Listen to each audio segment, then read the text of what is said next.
For several years, a very serious schools safeguarding matter raised by parents has been rebuffed by the council. I refer to my question at full council on the 20th of July 2023, but also to the parents trying desperately to alert this administration to the plight of their children who are typically autistic, female, and same-sex attracted. You will be aware of the case brought by a Brighton parent against NHS Sussex ICB, NHS England, and Brighton WellBeing, which was heard in London's High Court yesterday. These pupils represent a subset of the group who have been affirmed at school. Henceforth, the child identifies as the opposite sex and the school participates with the process known as social transition.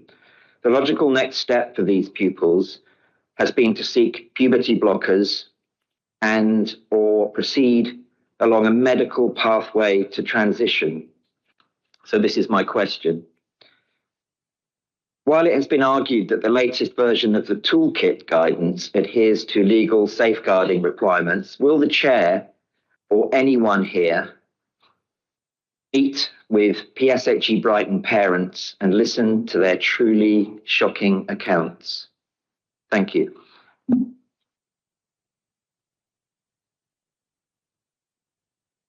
Thank you for your question. As you'll be aware, it is not appropriate for the board to consider or comment upon individual cases. Equally, it is not a function of the board to examine your perception of decisions made by medical practitioners or schools.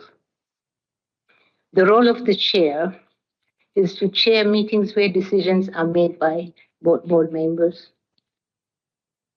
It does not extend, nor would it be within the proper functions of the role of the chair to meet with individuals outside the board meetings to discuss issues specific to them. Any individual wishing to raise an issue or complaint can utilize the council's complaints processes, NHS Sussex ICB complaints process, or Health and Social Care Ombudsman. Do you have a supplementary question?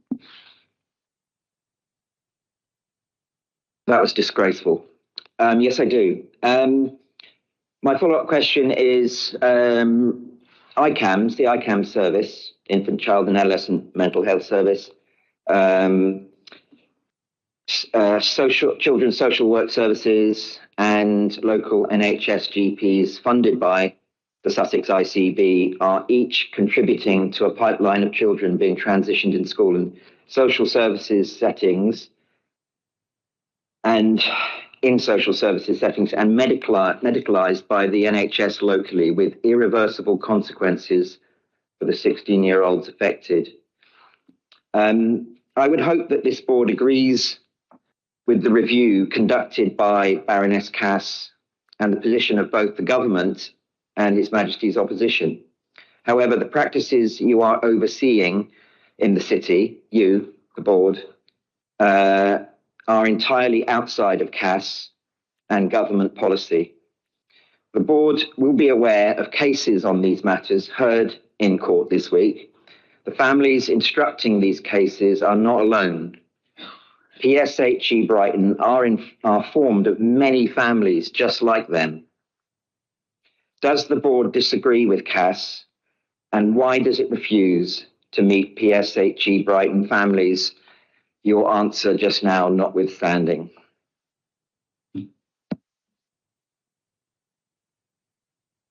We'll answer. We'll give you a written answer after the meeting. Excuse me?